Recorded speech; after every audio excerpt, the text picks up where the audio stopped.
ఇంకా వీళ్ళు మానసిక స్థితికి మారలా, వాళ్ళకుండే మెంటాలిటీ. అందుకే నేను పదే పదే చెప్తున్నా, మర్యాదకు చెప్తా, ఒకసారి చెప్తా, రెండోసారి చెప్తా, కొట్టేటప్పుడు మాత్రం గింగు తిరిగేది కొడతాం. మళ్ళీ జీవితంలో మళ్ళీ రాకూడదు, బయట రాకూడదు. అవి కూడా జరిగి చూస్తాం. నా ఒకటే ప్రజాహితం, public safety, no compromise, come what may. నేను ఎందుకు నేను పోరాడాను తీవ్రవాదులపైన ఎందుకు పోరాడాను? నువ్వు కుర్రాడివి, నీకు అప్పటికి తెలియదు. ఎందుకు పోరాడాను నేను? నాకేం వ్యక్తిగత విరోధమా? నా ప్రాణానికే ముప్పు తెచ్చుకున్నాను కదా. ఎందుకు?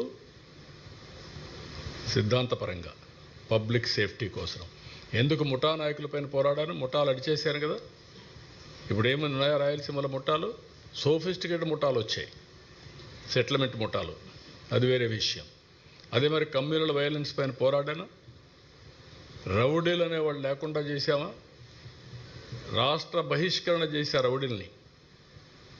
ఇది ఇప్పుడు చేయడం కాదు, 30 ఏళ్ల ముందు చేశాం. మళ్ళీ అది ఆ పరిస్థితి వస్తుంది. నేను మర్యాదగా చెప్తున్నా, be in limits, you do your duty, I don't have any objection. కానీ టేక్ ఇట్ ఫర్ గ్రాంటెడ్, నా ఇష్ట ప్రకారం నేను చేస్తానంటే చెల్లదు.